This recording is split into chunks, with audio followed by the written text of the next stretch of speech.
तो स्वागत है आपका ज्ञापन एंट्रेंस एकेडमी के इस बहुत ही शानदार मैथमेटिक्स के क्लास में। इस वीडियो में हम लोग डीएलएड में जो प्रश्न पूछा गया है, बार बार रिपीट हुआ है, उसको बड़ी आराम से बड़ी प्यार से देखेंगे। आपको अगर डर लग रहा है ना मैथमेटिक्स से, तो आज दिल से डर निकाल दीजिए, क्योंकि इस दिल में मैथमेटिक्स को बैठाने वाले हैं। मैथमेटिक्स से इस बार मोहब्बत हो जाएगा। आप पूरा का पूरा वीडियो मेरा पुराना देख लीजिए, उसमें जो भी हम क्वेश्चन आपको टिक कराएंगे, जैसे भी पढ़ाएं, आप देखिए डायरेक्ट क्वेश्चन डीएलएड में देखने को मिला है। और आपको तो पता होना चाहिए कि मैथ इतना आसान सब्जेक्ट है ना, भले आपको भारी लग रहा है, लेकिन वीडियो को देखने के बाद आपको लग रहा होगा कि सर मैथ से तो मोहब्बत मतलब हो ही जाएगा। ठीक है, ऐसा प्रतीत हो रहा होगा, ऐसा फील हो रहा होगा, हो रहा है ना फील। ठीक है, यहाँ देखिए, तो मैथ को हम बड़ी आसान तरीके से समझाने वाले हैं और एक एक क्वेश्चन आपके दिमाग में बैठाने वाले हैं। तैयार हैं इसके लिए? Are you ready? तो चलिए हम लोग क्वेश्चन को शुरू करते हैं। डीएलएड 2024 के एंट्रेंस एग्जाम में अगर आप 25 में 25 लाना चाहते हैं, ठीक, तो देखिए, अगर आप नए स्टूडेंट हैं तो 24 से 23 नंबर आपका जरूर आ सकता है। ठीक है, अगर आप इससे पहले मैथ को छांट करके चल रहे थे ना कि जान दो मैथ में नहीं होगा तो चलेगा, तो अब मैथ ही को ले करके चलिएगा, यानी मैथ को जोड़ लीजिए। बाकी सब्जेक्ट में आपको डर हो सकता है, लेकिन मैथ में मेरे रहते हुए डर नहीं हो सकता। मैं ये कोई ईगो में नहीं कह रहा हूं बाबू, आपको लग भी रहा होगा जब आप मैथमेटिक्स का क्वेश्चन सॉल्व करेंगे। आप देखिएगा, हम कमेंट देखते हैं ना बाबू, तो मतलब दिल को करार आता है, मतलब दिल को सुकून मिलता है कि वाह, मतलब आप लोग को क्वेश्चन जो हम दे रहे हैं वो बना भी दे रहे हैं, इसका मतलब। और आप कमेंट भी करते हैं कि सर पता नहीं क्यों अब मैथ से तो मोहब्बत हो गया है। तो ये बात तो सही है ना कि मैथमेटिक्स से मोहब्बत हो जा रहा है, अच्छी बात है, क्योंकि हमको भी मैथ से मोहब्बत है। हमारी पहली मोहब्बत ही मैथ है। यहाँ देखो, यहाँ क्वेश्चन को देखते हैं। कह रहा है क्वेश्चन यहाँ माध्यिका 4 हो, कह रहा है कि देखिए, अब कहिएगा सर ये माध्य माध्यिका क्या होता है, तो कोई भी नंबर ऐसे सजा होता है। क्या होता है? सजा होता है। और जो बीच में आए ना, जो बीच में आता है उसी को कहते हैं माध्यिका। अब मामला फंस जाता है, जानते हो क्या? अब सुनो ध्यान से। नंबर रहता है उल्टा सीधा, 2 3 4 6 2 5 ऐसे रहता है। और माध्यिका का रूल है कि पहले नंबर को सजाइए। क्या रूल है? पहले नंबर को सजा लीजिए, पहले बढ़ते क्रम में और नहीं तो घटते क्रम में। तो पहले लिखते हैं 2, 2 से बड़ा 3, 3 से बड़ा 4, 4 से बड़ा 5 और इससे बड़ा 6। फिर इसमें बीच में देखते हैं, और यही कहलाता है हमारा माध्यक या माध्यिका। समझ में आया? तो आप तो यहाँ नंबर है तो बड़ी आराम से पहचान ले रहे हैं कि कौन छोटा है कौन बड़ा है। लेकिन अगर मैं पूछूं कि ये दोनों में बड़ा कौन है, ये दोनों में, तो बहुत ऐसे स्टूडेंट का जवाब आता है कि सर ये बड़ा ये है, जबकि उसका ये आंसर गलत है। ये बड़ा थोड़े है, इसका मतलब आप समझ रहे हैं, मतलब कि एगो सामान को 3 जगह बांटा गया है। मान लो तुम्हारे पास कोई सामान है, उसको 3 जगह बांट दो, इसका मतलब होता है कि एगो सामान को 2 जगह बांटाओ, तो बताओ ज़्यादा ज़्यादा किसको मिलेगा? कहिएगा सर एगो सामान को 2 जगह बांटेंगे, इसमें एगो सामान को 3 जगह बांटेंगे, तो ज़्यादा ये ना बड़ा बड़ा आएगा। तो बड़ा ये हुआ बाबू, बड़ा कौन हुआ? ये हुआ। तो इस तरह से आप पहचान सकते हैं। नहीं तो वो सस्ता उपाय है, बताएं, तिरछा तिरछी गुणा कर दो, हेने से ले जाकर उलट के हेने पलट दो, 3 एकम 3, इन्हें करो 2 एकम 2। किस साइड वाला बड़ा है? इधर वाला बड़ा है, यानी कि ई वाला बड़ा था। समझ में आया? तो ऐसे भी कर सकते हो, लेकिन ये सिर्फ 2 गो में पूछेगा। कितना में पूछेगा? 2 गो में कंपेयर करेगा, 2 गो नंबर में, तब बता सकते हैं। अगर बहुत सारा नंबर दिया रहा है, 2/4 ऐसे करके ढेर सारा नंबर दिया रहा है, तो वहां पे आपको डाउट आएगा। यहाँ क्वेश्चन कह रहा है, देखो क्या, कुछ इस तरीका से नंबर को सजा दिया गया है। क्या लिखा है? x/5 x दिया है, x/3 दिया है, 2x/3 दिया है, और यहाँ x/4 दिया है, 2x/5 दिया है, और 3x/5 दिया है। अब कह रहा है कि इसमें बीच में जो भी होगा, हमको नहीं पता है बीच में क्या होगा, ठीक, पहले इसको सजाना पड़ेगा। तो माध्यिका कितना आ रहा है? 4 आ रहा है। तो सुनो, कुछ मत करना, माध्यिका दे देना 4, तो पहले इसको सजा लेते हैं। अब बीच वाला जो आएगा वो क्या कहलाएगा? माध्यिका, जबकि आपको इसमें ऑलरेडी दे दिया है माध्यिका। तो ये माध्यिका और ये माध्यिका दोनों तो बराबर होना चाहिए। यहाँ देखो, पहले इसको सजाते हैं, सबसे छोटा लिखो। तो सबसे छोटा कौन है? ये x है, x को 5 जगह तोड़ा है, हमको लग रहा है यही सबसे छोटा है, x/5। इससे बड़ा कौन है? तो इससे बड़ा हो जाएगा x/4। ठीक, इससे बड़ा कौन है? तो ये हो जाएगा x/3, x/3। अब ये तो हो गया, ये हो गया, x/4 हो गया, x/3 हो गया। अब बात करते हैं हम थोड़ा सा इन लोगों में पास। देखिए, सबसे बड़ा तो x है, ये तो कन्फर्म है। x का मतलब होता है x को तोड़ा ही नहीं गया है, x को तोड़ा ही नहीं गया। अब हम पहचानते हैं इन तीनों में बड़ा कौन है। यहाँ 2 रुपया को 3 जगह बांटो। मान लो कि 2 रुपया है तो 3 आदमी खा रहे हैं, इसका मतलब समझो। यहाँ 2 रुपया है तो 5 आदमी खा रहे हैं, यहाँ 3 रुपया है तो 5 आदमी खा रहे हैं। अब ये दोनों में बड़ा कौन है, ये मिलाना है। ठीक, नहीं समझे अभी? हमको ये तो सजा लिए कि एक x है तो x को 5 जगह बांटे, तो x को 5 जगह बांटो, यहाँ x को 4 जगह बांटो, तो सबसे छोटा तो ये ना आएगा, छोटा छोटा। फिर यहाँ x को 3 जगह बांटो, तो ये छोटा, फिर इससे बड़ा, फिर इससे बड़ा, ये हो गया। अब हम तो 3 को हटा दे रहे हैं, ये हटा दिए, ये हटा दिए, ये हटा दिए। अब इसमें पहचानना है कि इसमें बड़ा कौन है, मतलब सबसे छोटा कौन है। तो यहाँ 2 को x छोड़ दीजिए, अभी 2 को 3 जगह बांटा गया है, 2 रुपया को 3 जगह बांटा गया, और यहाँ 3 रुपया को 5 जगह बांटा गया है। ठीक, तो ये दोनों में बड़ा कौन है अगर पहचानना होगा, 2x/3 और 3x/5, ये दोनों में बढ़ता, 3 गुणा 3 दूना 6, 3 तरीका 9, तो इस छोटा हो जाएगा, यानी ये वाला छोटा है। कौन वाला छोटा है? ये वाला छोटा है। तो यहाँ पे लिख देना है, उससे पहले 2 रुपया को 5 जगह बांट दो, तो 2 रुपया को हम 5 जगह बांटेंगे तो ये हो जाएगा 2x/5। ठीक, उसके बाद यहाँ देखो उससे कौन हो जाएगा, कौन वाला था, ये वाला छोटा है, तो ये हो जाएगा 2x/3, फिर हो जाएगा 3x/5, और ये हो जाएगा x। अब ये लाइन से सच गया, और जब लाइन से सच गया ना, तब बीच वाला को, ये 3 को इधर हटाओ, 3 को इधर हटाओ, बीच वाला को माध्य कहते हैं। माध्य किसे कहते हैं? माध्यक कहते हैं बीच वाला को, 2x/5। हो गया सिंपल। माध्यक दे दिया है कितना, 4, एक जगह यहाँ पे 4 भर दो, 2x/5, 5 चौका कितना होता है 20 बराबर 2x, कटा दो तो ये हो जाएगा 10, x बराबर आ गया 10। आपका 10 ऑप्शन नंबर सी हो जाएगा। सिंपल है, कोई भारी नहीं है। यहाँ देखिए, इसको मिटाते हैं। प्रीवियस ईयर है ना बाबू, तो प्रीवियस ईयर तो बड़ी आसान तरीका से पढ़ते रहिए। यहाँ कह रहा है कि बिंदु 7, x, -6 और इतना के बनाए गए त्रिभुज का केंद्र 6, 3 है। नहीं समझे, छोड़िए, नहीं समझे तो कोई बात नहीं। कह रहा है कि एगो त्रिभुज है और त्रिभुज का 3 गो बिंदु दे दिया है। एक बिंदु का नाम है 7, y, एक बिंदु का नाम है x, 6, कोई बात नहीं। यहाँ देखो, एक का नाम है 9, 10, और कह रहा है कि केंद्रक, त्रिभुज का केंद्र, केंद्र माने बीच वाला भी दे दिया है 6, 3। क्या बात है, आपको तो एक ट्रिक बताए थे, याद है? कौन सा ट्रिक बता रहे हैं, फिर से बता दे रहे हैं। देखिए, ट्रिक बताए थे कि जो दिया किसी भी मैथमेटिक्स के क्वेश्चन में, मैथमेटिक्स एक चीज़ छोड़ करके जाता है, वो सबूत छोड़ के जाता है कि कोई भी लड़का आएगा तो सबूत को उठा के और बना लेगा आराम से क्वेश्चन। इसमें भी कुछ सबूत छोड़ के गया है।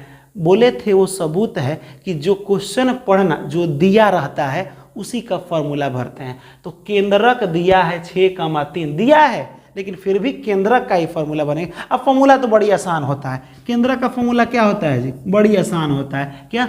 सबके पहला वाला को जोड़ दो। ठीक, 7 + x + 9, और जितना को जोड़े हो उतना ही से भाग। सिंपल।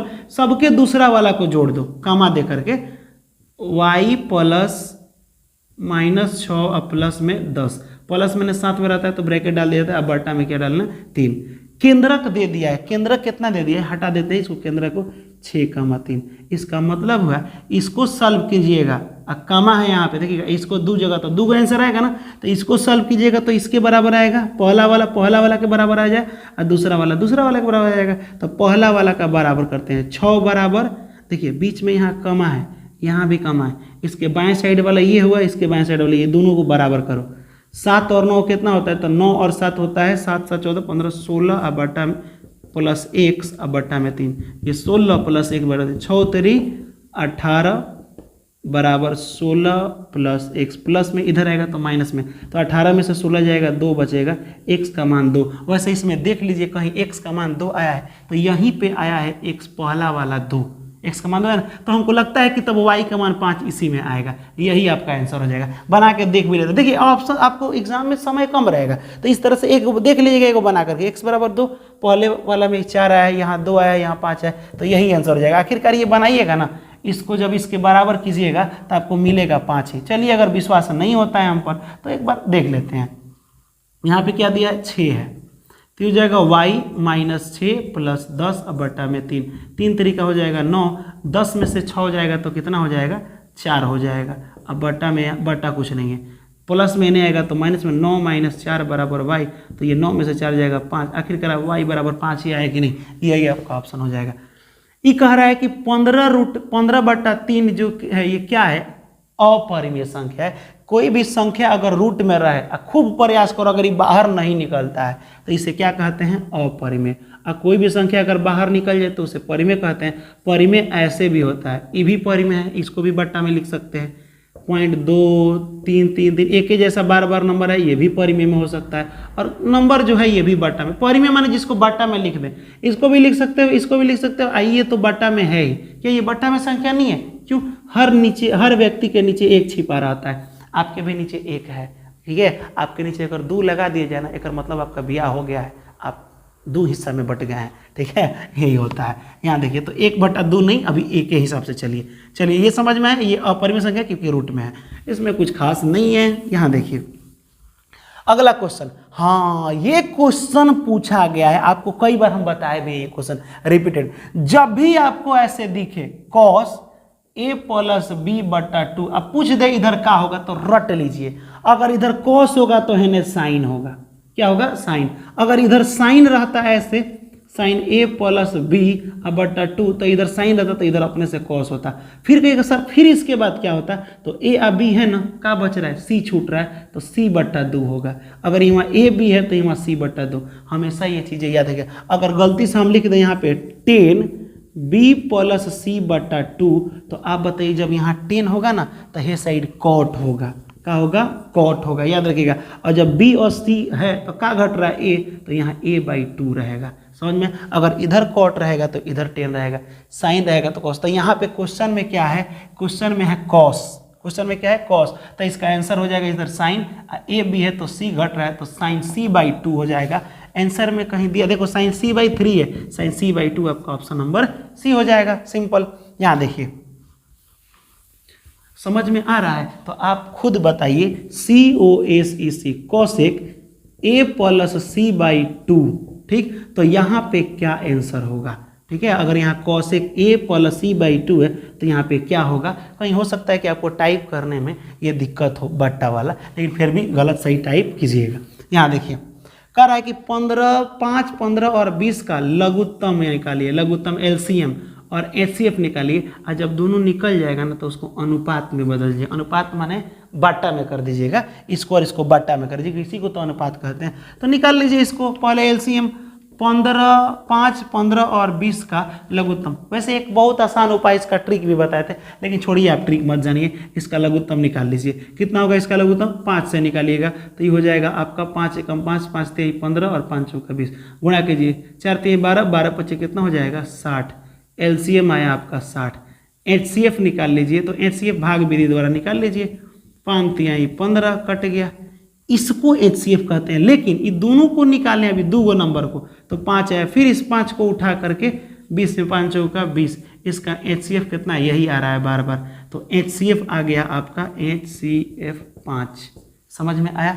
LCM 60, HCF 5। अब दोनों मैंने लसा हो गया, LCM को लसा कहते हैं, इसको मसा कहते हैं, ठीक है। तो ये दोनों का अनुपात कर दो, अनुपात माने बट्टा कर दो, कटाओ 5 एकम 5, 5 एकम 5, 5 दूना 10, 12/1 यानी 12:1 आपका आंसर हो जाएगा। और ये वाला ऑप्शन नंबर सी हो जाएगा, सिंपल। यहाँ देखिए अगला क्वेश्चन, बार बार आप लोग बाबू स्मार्ट बोर्ड का कमेंट करें, कितना अच्छा मेरा स्मार्ट बोर्ड है कि नहीं? यही मेरे लिए स्मार्ट बोर्ड है। और आप अगर इस बोर्ड से पढ़ करके सिलेक्शन ले लेते हैं तो बताइए हम लोग इतना कोई मेहनती है जी? हम लोग मिल करके और डीएलएड में जो एंट्रेंस एग्जाम है ना उसको 4 डालते हैं, ठीक है। और इस एक वाइट बोर्ड से पढ़ करके और आप बहुत अच्छा नंबर लाएंगे, ये मेरी गारंटी है बाबू। क्योंकि देखिए बहुत बड़ा बोर्ड मायने नहीं रखता है, टैलेंट मायने रखता है, नॉलेज मायने रखता है, जो आपको मिलेगा और आपको मिल भी रहा है, ठीक है। और आप सिलेक्शन लेके रहेंगे। यहाँ देखिए अगला क्वेश्चन है कि ये परिमेय, ये देखिए परिमेय संख्या ये वाला दे दिया है, इस तरह से दिया है। क्या दिया है? 43 2⁴ इंटू, इसका मतलब गुणा होता है, ठीक है। 5⁴ का कह रहा है दशमलव प्रसाद जो होता है, दशमलव कितने स्थानों के बाद लगेगा? कह रहा है कि इसको ना कटाइए फटाइए या दशमलव में लिखिए। 5⁴ है, दशमलव में जब लिख दीजिएगा और दशमलव के बाद कौन के बाद दशमलव बैठेगा, ठीक है। सर 1% समझ में नहीं आया, हम बता रहे हैं कहीं नहीं आया, अब आएगा। सुनो, अगर मैं बोलूं इतना को 1000 से भाग दो, चाहे 100 से ही भाग दो, तो आप क्या कीजिएगा? ऐसे कीजिएगा, 3 4 6 8 ऐसे भाग देने जाइएगा, कभी नहीं। जीरो वाला सबसे आसान होता है, 2 को जीरो हटाएंगे, 2 अंक के बाद दशमलव से हटाएंगे, डायरेक्ट हो गया आंसर, इतना ही। डायरेक्ट इतना ही ना होता है जी, इतना ही होता है। अगर यहाँ रहेगा 3 6 8 4 5 और यहाँ पे हो जाए 1 2 3, भाग देना है, 3 जीरो हटाइए, 3 अंक के बाद दशमलव बैठा दीजिए, तो ये हो जाएगा इधर पीछे से कोई भी काम इधर से करते हैं तो 36.845, पॉइंट के बाद नंबर को एक हन को करके पढ़ते हैं आराम से दशमलव। तो यही क्वेश्चन कह रहा है कि कोई भी बाटा में संख्या हो तो कितना अंक के बाद दशमलव बैठा, तो इसमें तो 2 अंक के बाद, इसमें 3 अंक के बाद, तो भाई इसको सॉल्व कीजिएगा तो कितना अंक के बाद बैठेगा दशमलव, पीछे से वही काउंट करके बताना है। तो फिर मामला ये आता है कि सर ये तो पावर वाला है तो हम ये गुणा करेंगे, कितना आएगा कितना नहीं, कोई सस्ता उपाय है, माने आसान उपाय? तो कहेगा हाँ हाँ है, सुनो ध्यान से, कौन सा उपाय है? नीचे जीरो लाने की कोशिश करेंगे। क्या लाने की कोशिश है? जीरो। अगर जीरो आ गया तो उतना जीरो हटाएंगे, उतना अंक के बाद दशमलव बैठा देंगे। तो मैं कर क्या रहा हूँ? 43। अब बताइए 5 दूना 10 होता है ना, क्या होता है 5 दूना 10। अगर 10 पर कुछ जीरो तो 10 कैसे होगा? ये गुणा नहीं कर सकते हैं। कब गुणा करते हैं? जब इसका पावर सेम होगा। समझ में आया हम क्या बोले? नहीं समझे? जैसे अगर 2 का पावर 3 रहता और गुणे 5 का पावर अगर सेम रहता तब इसको आराम से गुणा कर देते हैं। पावर सेम हो तो नीचे वाला अपने में फरिया लेगा, और जो सेम होता है वो एक ही बार लिखेंगे, 3 है तो 3, 5 दूना 10, ऐसे हम कर सकते हैं। ठीक है, आराम से 10 का पावर 3। तो यहाँ पे वही करते हैं ना, यहाँ पे देखो तो हम यहाँ लिख देते हैं 4 है ना, तो 2 को छांट देते हैं, 1 और 2 का पावर 1 निकाल दिए, तो यहाँ पे देखो 2 का पावर 3, यहाँ देखो 2 3 बार और 2 1 बार, फिर 4 बार हो जाएगा कि नहीं, और गुणे 5 यहाँ पे 3 बार। जब भी नीचे ये वाला सेम दिखे तो इसको गुणा कर देते हैं, तो हो जाएगा 43/2, पावर 1 नहीं लिखते हैं, 2 गुणे, जब ये सेम है तो एक बार लिखो, 5 दूना कितना हो जाएगा? 10 हो जाएगा। इतना समझ में आया कि 5 दूना कितना हो जाएगा? 10 हो जाएगा। टेंशन मत लीजिए। 10 को 3 बार, 10 का पावर 3 का मतलब क्या होता है? ऐसे 10 पर यानी ये 3 को जीरो होता है, तो लिख दीजिए 43/2 गुणे 10 का पावर 3 का मतलब 1 2 3। क्या अब आपसे नहीं बनेगा? तो भागे दे दो, कटाओगे तो हो जाएगा 2 दूना 4, 2 एकम 2, पॉइंट बैठाओगे तो हो जाएगा 0, 2 5 10, बचा आपका 21.5 बट्टा में 1 2 3। अब कहिएगा सर यहाँ तो पहले से पॉइंट है, जब आप 3 को जीरो हटेगा ना तो इसी को 3 अंक खसका दीजिए, तो इसको खसका रहे हैं। यहाँ पे देखो पॉइंट तो पहले से ही है, 3 को जीरो हटाए तो इसको खसकाओ, 1 2 3, तो ये वाला जीरो बैठा तो क्योंकि 3 अंक की जरूरत है, यहाँ पे पॉइंट आ जाएगा, यानी 0.0215 हो जाएगा। कितना अंक के बाद? 4 अंक के बाद पॉइंट आ रहा है। कितना अंक के बाद? 4 अंक के बाद। तो ऑप्शन नंबर आपका सी हो जाएगा कि 4 अंक के बाद पॉइंट बैठ रहा है। कितना अंक के बाद? अब 4 अंक के बाद। तो ये भी आपको समझ में आया होगा। एंड में कीजिए इसका, बताइए 10 का पावर 0 प्लस 25 का पावर 0 का आंसर कितना होगा? बता सकते हैं? चलिए ये भी क्वेश्चन पूछा गया, बता दे रहे हैं। किसी भी संख्या का पावर 0 हो तो उसका वैल्यू 1 होता है, प्लस इसका भी वैल्यू क्या हो जाएगा? 1। 1 और 1 कितना हो गया? 2। ये एग्जाम में पूछा गया है। एक लड़का पता है क्या बोला था? सर पता है हमको ना हमारे पापा जी बहुत ज़्यादा रुपया देने का प्लान बनाए हैं, इतना रुपया देने का प्लान बनाए हैं। उसके पापा जी बड़ी चालाक थे, यहाँ लगा दिए थे 0। हम बोले ओ ये बकलोल, तुमको ना इतना रुपया देने की बात नहीं किया गया है, यहाँ 0 लग गया ना, तो किसी भी संख्या का पावर अगर 0 लग जाए तो उसका मान 1 होता है। 1 रुपया देने की बात किए हैं, कर पे 1 रुपये। बोले कि बाप रे बाप, पापा जी तो हमको एकदम बकलोल बना दिए, है कि नहीं? बाबूजी बकलोल बना दिए। तो ये वाला किसी भी संख्या का पावर 0 हो तो उसका वैल्यू 1 होता है, इसका वैल्यू 1 और 1 कितना हो गया? 2। तो आप क्वेश्चन को बताइए कि 25 का पावर 0 गुणे 10 का पावर 0 का आंसर कितना होगा? कमेंट में ज़रूर बताइएगा। ये गुणा में है, ये जोड़ में, अंतर जरूर होगा। ठीक है, यहाँ देखिए अगला क्वेश्चन देखते हैं। एक वर्ग के क्षेत्रफल का विकर्ण, एक वर्ग है, ऐसे वर्ग है, वर्ग का क्षेत्रफल का विकर्ण, एक मिनट, एक वर्ग के क्षेत्रफल का विकर्ण पर बने वर्ग, कर एक वर्ग का क्षेत्रफल है, उसके वर्ग के क्षेत्रफल के विकर्ण है, विकर्ण पर एक और वर्ग बन रहा है, इधर बनाते हैं, ये हो गया विकर्ण माने ये हो गया बीच वाला कर्ण, इस पर एक और वर्ग बन रहा है, ऐसे एक और वर्ग बन गया ना, इस पर एक और वर्ग बन रहा है। चलो ठीक है, विकर्ण का क्षेत्रफल का अनुपात निकाले, नहीं समझे, कह रहा है कि इसका एक बार आप इसका क्षेत्रफल निकालिए और इसके कर्ण पर जो बन रहा है एक बार इसका क्षेत्रफल निकालिए, दोनों का अनुपात निकाल लीजिए। तो एक काम करते हैं, आप एक चीज पता नहीं जानते हैं कि नहीं, बता रहे हैं, इस क्वेश्चन को ध्यान से समझिएगा। कह रहा है कि एक वर्ग है, ठीक, वर्ग में सभी भुजाएं क्या होती हैं, बराबर होती हैं। मतलब ये जितना होगा उतना ये भी होगा। उसके बाद क्या कर रहा है कि इसके विकर्ण पर, बीच से कर्ण पर, माने ये जो है इस पर भी एक वर्ग बनाइए, तो ये जितना बड़का लाइन होगा ना इतना ही बड़का ये भी लाइन खींच दो, ये भी एक वर्ग बन गया कि नहीं। और फिर इसका भी तुम निकालो क्या, क्षेत्रफल, और दोनों के क्षेत्रफल को बट्टा में कर दो। तो पहले हम इसका निकालते हैं, ठीक। अब तो लाइन तो पता है नहीं, वर्ग का क्षेत्रफल क्या होता है, किसी भी फिगर का क्षेत्रफल निकालना हो तो मात्र उसमें दो गो हिस्सा को गुणा करते हैं। क्षेत्रफल में कोई भी दुनिया का क्षेत्रफल हो उसमें मात्र दो गो नाम का गुणा करते हैं। अगर ये वाला है तो इसको और इसको गुणा कर दो, तो भुजा को हम मान लेते हैं ए, तो सब भुजा ए हो जाएगा कि नहीं। तो बाबू जब सब भुजा ए हो जाएगा तो सुनो ध्यान से, ए और ए का गुणा कर दो, तो वर्ग का क्षेत्रफल क्या हो जाएगा, वर्ग का क्षेत्रफल ये हो जाएगा, ए और ए में गुणा करोगे तो ए का स्क्वायर। चलो हमको तो इसका निकल गया। अब कह रहा है कि इसके कर्ण पर, चाहे इधरे कर्ण बनाते हैं, इधर बी कर्ण पर एक और वर्ग बनाइए फिर इसका निकालिए। तो पहले एगो लाइनवा पता रहेगा तब ना, तो पता कर लेते हैं। जब भी ऐसे फिगर होता है, ये तो ए दिया है, ये भी ए दिया है, तो कर्ण नहीं निकाल सकते हो पाइथागोरस थ्योरम से। लंब और आधार दिया हो तो कर्ण का फॉर्मूला होता है अंडर रूट लंब स्क्वायर माने ए का स्क्वायर प्लस आधार स्क्वायर माने ए का स्क्वायर, ठीक है।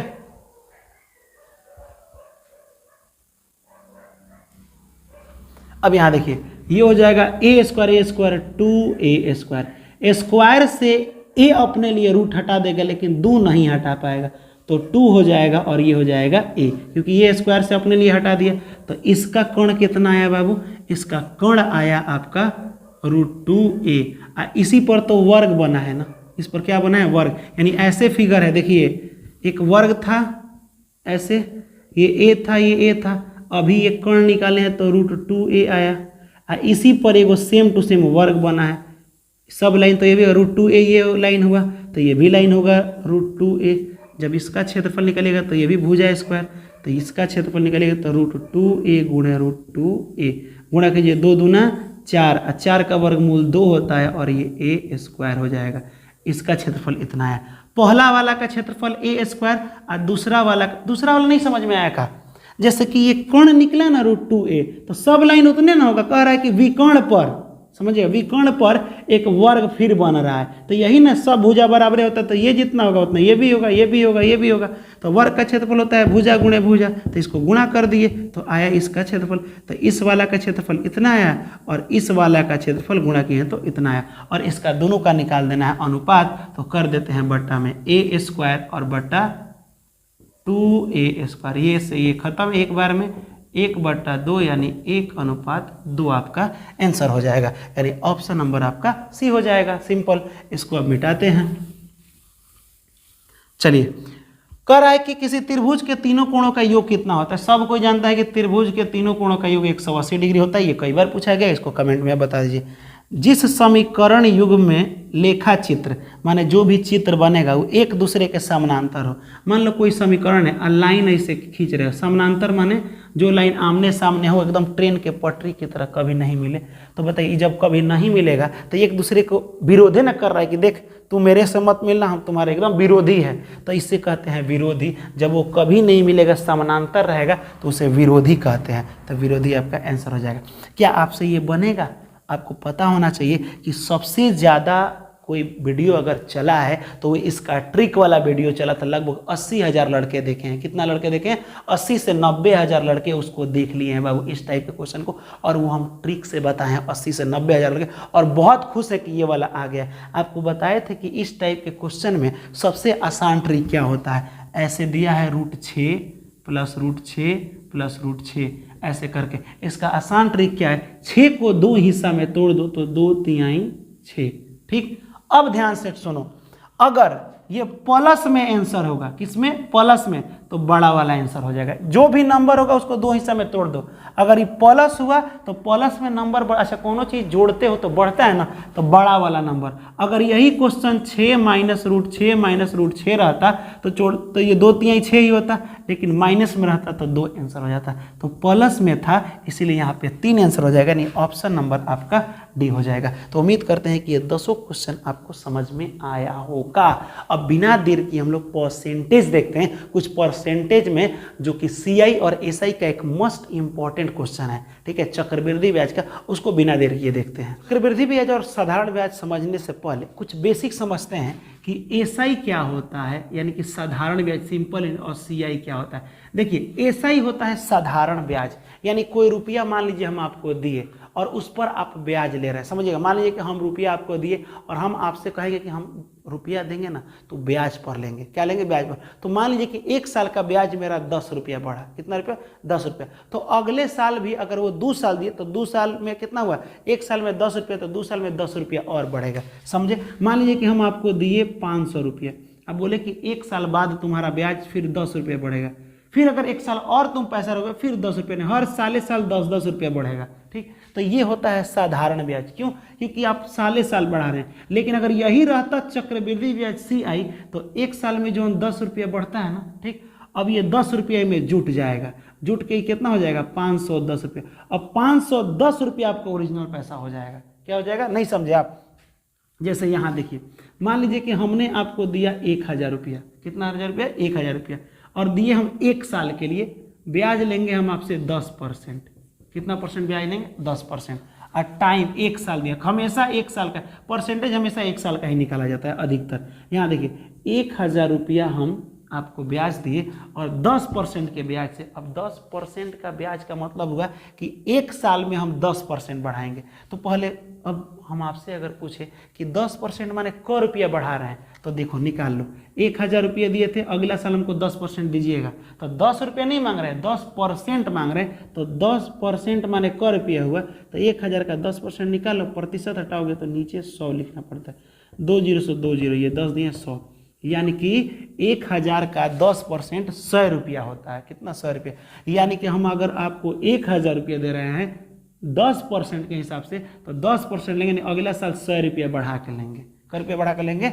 1 साल में, 1 वर्ष बाद जब बीतेगा तो हमको 100 रुपया आपको बढ़ाना पड़ेगा। ठीक है, अगर हम बोले कि नहीं 1 साल नहीं, 2 वर्ष पर, तो 1000 रुपया था, 10% 1 साल में जब 100 रुपया बढ़ा, तो उसका अगला साल 1 साल और अगर रखे तो फिर 100 रुपया बढ़ जाएगा।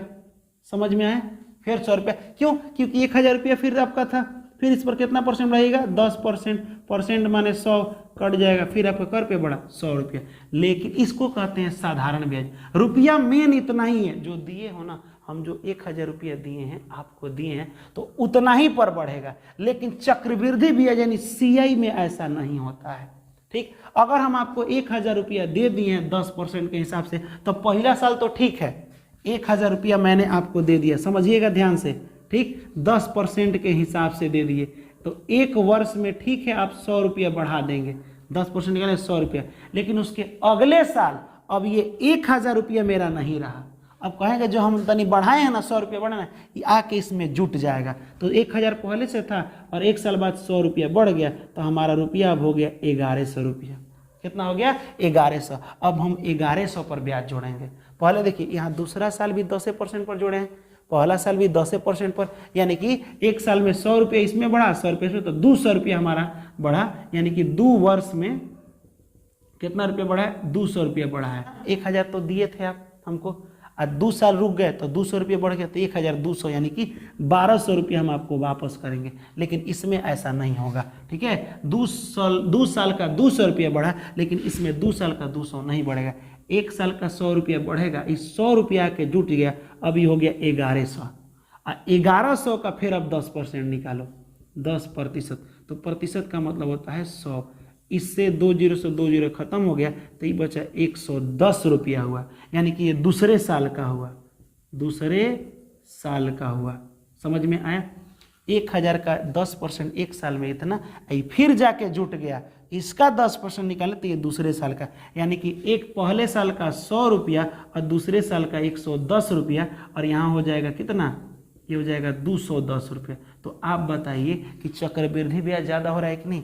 साधारण ब्याज सिर्फ ब्याज लगता है, लेकिन चक्रवृद्धि ब्याज तो लगता ही है, ब्याजों का ब्याज लगता है। जो रुपया बढ़ा है ना, ये बढ़ा है, इस पर भी ब्याज लगता है। ठीक है, ये जुट जाएगा, कहेगा कि नहीं ये मेरा रुपया हो गया तो इसमें जोड़ दो, फिर 10% निकालो। और साधारण ब्याज कहता है कि नहीं, जो बढ़ा है ना उसको बढ़ने दो, इसी पर निकले, फिर दूसरे साल में भी 1,000 पर निकालो, तीसरे साल में भी 1,000 पर निकालो। लेकिन चक्रवृद्धि ब्याज कहता है कि जौन जौन जितना बढ़ते जाएगा हर साल जोड़ो, फिर उसका 10%, फिर जो निकलेगा हर साल जोड़ जोड़ के निकालो, तो चक्रवृद्धि ब्याज ज़्यादा होता है।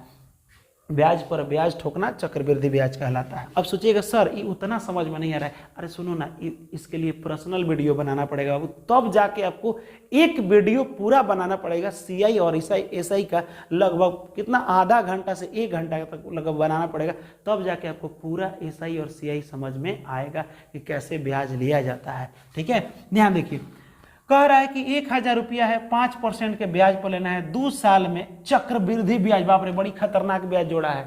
चक्रवृद्धि ब्याज का मतलब ब्याजों पर ब्याज जोड़ा जाएगा। तो चक्रवृद्धि ब्याज और साधारण ब्याज, दोनों ब्याज बताए थे ना, इन दोनों में कितना का अंतर होगा। इसका ट्रिक है, जब भी अंतर पूछे दोनों का कुछ मत करना, अंतर के लिए सिर्फ बता रहे हैं, ब्याज दोनों का अंतर। 1,000 रुपया था ना, 5% के हिसाब से, कितना 5% के हिसाब से 2 साल में, तो 1,000 का 2 बार 5% लिख दो, 5%। अंतर पूछे तभी ऐसा करना, 1,000 5% माने 100% माने 100, 2 जीरो से 2 जीरो खत्म, फिर 1 जीरो से 1 जीरो खत्म, 50 हो गया। अब बटा नीचे क्या है 10, 1 जीरो हटाएंगे, 1 अंक के बाद दशमलव बैठाएंगे, 2.5 कहीं आंसर होगा, वही आपका सही हो जाएगा और ऑप्शन नंबर सी है। अब क्या सर यहाँ जीरो है, अरे जीरो का कोई वैल्यू नहीं होता है। देखो पॉइंट के बाद जीरो का कोई वैल्यू नहीं होता, कितनों जीरो दे दो, लिखा है 2 रुपया, पॉइंट के बाद जीरो का उतने वैल्यू होता है जितना घर में फूफा जी का वैल्यू होता है। ठीक है, यहाँ देखो, हटाओ इसको डायरेक्ट ऐसे समझो, एक खिलौना का दाम 400 रुपया है। कितना रुपया है बाबू, 400। इतना समझ में है। कह रहा है कि यहाँ पे छूट दे रहे हैं आप 8%, वो भी कब बार, 2 बार 8% का। तो मान लीजिए कि 100% है, तो 2 बार 8% अगर आप दिए हैं तो यानी 92%, और ये भी हो जाएगा 92%, यानी 2 बार छूट दे दी, परसेंटेज हटाइएगा तो ये 100 हो जाएगा और ये भी हो जाएगा 100।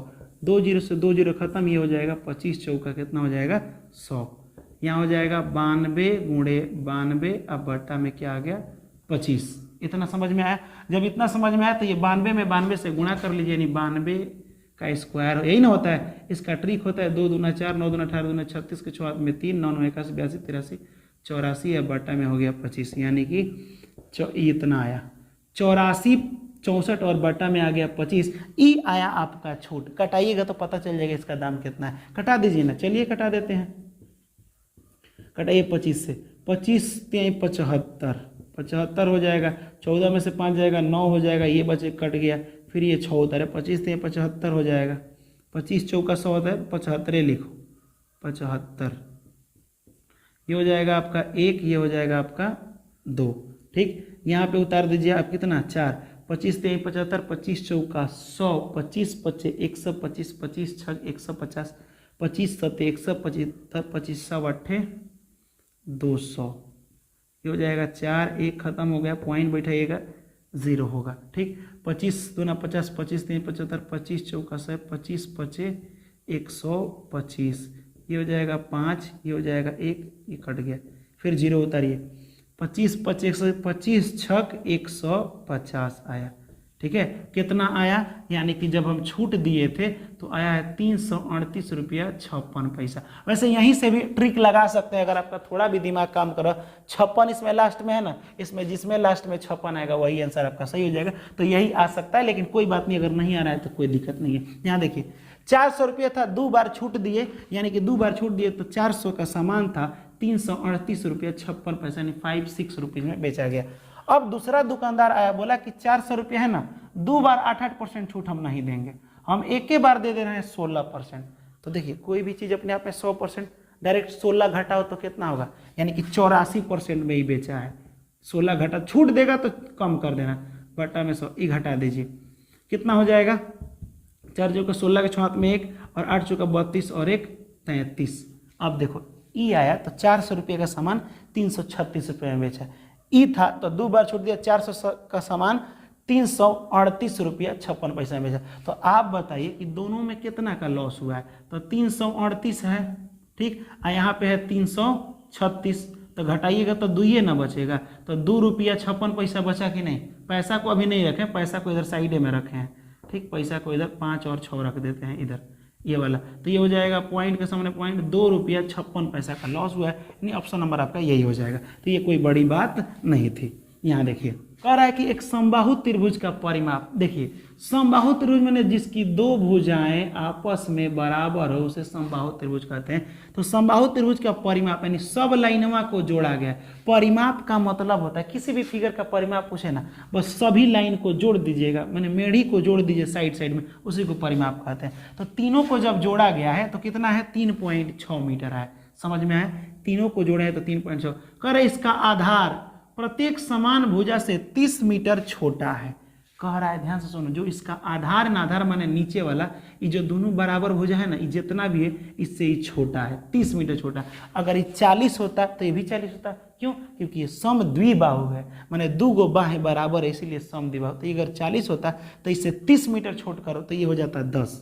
कितना हो जाता है 10, क्योंकि 30 मीटर छोटा है, यानी जो भी यहाँ होगा उसमें 30 कम कर देना है तो ये आ जाएगा। ठीक, तो मान लीजिए कि हमको नहीं पता तो इसका मान a मान लेते हैं, इसका मान a, और यहाँ पे a नहीं मानेंगे, इससे 30 गो कम मानेंगे। ठीक, लेकिन सबको जोड़ने, अब एक चीज और ध्यान से देखना, 30 सेंटीमीटर लिखा है और ये क्या लिखा है, ये वाला लिखा है आपको मीटर। ठीक, तो मीटर को हम पहले बदल देते हैं सेंटीमीटर में, 3.6 को बदल देते हैं किसमें, 3.6 आपका मीटर है, इसको सीएम में बदल देंगे तो 100 लिख देते हैं।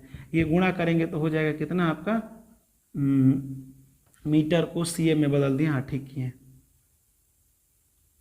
ये हो जाएगा आपका 3600 यानी 360 हो जाएगा। यानी कि इसका परिमाप दे दिया है पूरा का पूरा 360, सबको जोड़ने पर ही 360 है। चलिए जोड़ते हैं, a प्लस a माइनस 30, ये ऐसे जब हम जोड़ेंगे तो कितना आना चाहिए, 360। a और a plus a कगो a, 1 2 3 go a अब प्लस 30 सॉरी माइनस 30 अब बराबर 360। प्लस में आने माइनस में आने जाएगा तो प्लस में, 3a बराबर 360 प्लस 30, 3a बराबर 360 और 30 390, कटा दीजिए, ये 3 एकम 3 3 3 का 9, a बराबर हो गया ये 130। जब ये a बराबर हो गया बाबू 130 तो ये भी हो जाएगा आपका 130, आई 30 गो कम है तो a 130 इससे 30 गो कम कर दो तो ये हो जाएगा 100। अब निकालना है त्रिभुज का क्षेत्रफल, दो तरीका, या तो हीरो हीरोइन का फॉर्मूला लगा दो जिसे हीरोन्स फॉर्मूला कहते हैं, S1 वाला। अगर वो भारी लग रहा है तो कर्ण वाला फॉर्मूला लगा दो, सिंपल। ये वाला पहले लंब निकाल लो, क्योंकि त्रिभुज का एक और फॉर्मूला होता है 1/2 बेस इंटू हाइट। तो बेस तो पता है, हाइटवा नहीं पता है, ये निकल जाएगा। जब ये ऊपर हम खींच दिए ना तो पूरा 50 था तो 100 था, तो ये आधा कितना हो जाएगा 50। ई देवे किया है तो आप एक चीज हमको बताइए, यहाँ 130 कि जब कर्ण दिया है और आधार दिया है तो लंब निकालना, लंब का फॉर्मूला क्या होता है, 130 में से इसको घटा देते हैं स्क्वायर करके, ये हो जाएगा 13 13 169 पर 00 और माइनस 50 2500 हो जाएगा। ठीक, अब यहाँ पे घटाइएगा तो ये हो जाएगा 0 0 9 में से 5 जाएगा 4, ये हो जाएगा आपका कितना, ये उतना ही, 6 में से 2 जाएगा तो कितना हो जाएगा 4 और 1, 144 का वर्गमूल होता है 12 और 2 गो जीरो का वर्गमूल 1 गो जीरो, कोई भी 120 आया, ये लाइन कितना है 120। अब त्रिभुज का क्षेत्रफल होता है 1/2 बेस इंटू हाइट, 1/2 बेस दिया है 100, पूरा दिया है 100 और हाइट कितना दिया है, हाइट दिया है 120, घटा लीजिए इससे 50 बार में, और ये 12 पचे 60 पर 2 गो जीरो, 6000 इसका पूरा का पूरा। अगर सेंटीमीटर को आपको बदलना है मीटर में तो भाग कर दीजिए, सिंपल। तो सेंटीमीटर स्क्वायर, देखिएगा समझिएगा ध्यान से, अगर सेंटीमीटर को मीटर में बदलेंगे तो 100 से भाग करेंगे, लेकिन यहाँ सेंटीमीटर 2 बार है, स्क्वायर है तो 2 गो 100 से भाग कर दो। तो जब 6000 को 2 गो 100 से भाग करोगे तो 2 गो 4 जीरो हटाइए, 4 अंक के बाद दशमलव बैठाइए, 1 2 3 4 यहाँ पे बैठा दीजिए। आपको पता है कि पॉइंट के बाद जीरो का वैल्यू नहीं होता है तो 0.6 आपका आंसर हो जाएगा, 0.6 यानी कि ये वाला ऑप्शन सही हो जाएगा। तो उम्मीद करते हैं कि ये वाला क्वेश्चन समझ में आपको आया होगा। देखिए थोड़ा सा पेचीदा क्वेश्चन था और हम पता है हमको कि आपको ये SI और CI में दिक्कत हुआ होगा, तकलीफ हुआ, क्योंकि ये हम पूरा बेसिक इसमें नहीं बता सकते हैं। क्यों? क्योंकि बहुत लंबा वीडियो हो जाएगा और ये प्रीवियस ईयर है, पुराने साल का, इसके लिए अलग से हमको वीडियो बनाना पड़ेगा ताकि आपको वो आसान लगे। क्योंकि देखिएगा हम सब का अलग अलग टॉपिक पढ़ाएं तब जाके वो आपको आसान लग रहा है और क्वेश्चन बन भी रहा है और आपका कमेंट आ रहा है 500-600 कमेंट डायरेक्ट दिख रहा है कि सर पूरा समझ में आ रहा है, क्योंकि हम पूरा बेसिक से बता दिए। ठीक है, देखो बाबू, हम एक चीज दिमाग में बैठा लेते हैं कि हम जो भी सब्जेक्ट उठाएंगे ना, हमको ऐसा लगता है तो हम समझाएंगे, तो पता नहीं क्यों हमको लगता है कि नहीं आपको समझ में आ सकता है। ठीक है, क्योंकि हम चाहते हैं कि खूब आसान कर दे। खूब, पता है जब हम पढ़ाई कर रहे थे ना, तो इतना ना फार्मूला हमको रटाया गया था, इतना ना रटाया गया था कि घर पे आके रोते थे, रास्ता में चलते रोने लगते थे। काहे लिए पता नहीं कैसा मास्टर पढ़ा दिए यार, समझे में नहीं आता। फार्मूला रटाते थे, बाप रे, इतना लंबा लंबा फार्मूला, सब रटना पड़ता था हम लोगों को, और नहीं तो अगला दिन पिटाई होता था। फिर हम मतलब जब हम सोचे कि अब हम जब जिस दिन पढ़ाएंगे ना, इसको एकदम आसान करके पढ़ाएंगे, और इस तरह से मैथमेटिक्स में हम पूरा मतलब जबरदस्त तरीका से एक एक क्वेश्चन पर रिसर्च किए कि फॉर्मूला को याद नहीं करना है, बहुत आसान बनना है। तो तुम देखना मेरा त्रिकोणमिति का वीडियो, जो कि साइन थीटा कॉस थीटा, इसका बेटा उसका बेटा है, इतना आसान करके फॉर्मूला बता दिए कि अगर वो 2 क्लास का लड़का अगर देख ले उसको, 2 क्लास की बात कर रहे हैं हम, ठीक है, तो एक भी फॉर्मूला भूलेगा नहीं। एक बार त्रिकोणमिति का वीडियो देख लीजिए, उसके बाद कमेंट कीजिए कि सर वाकई में शानदार वीडियो। तो फिर मिलेंगे हम लोग अगले वीडियो में अगले टॉपिक के साथ, तब तक के लिए जय हिंद और खुदा हाफिज।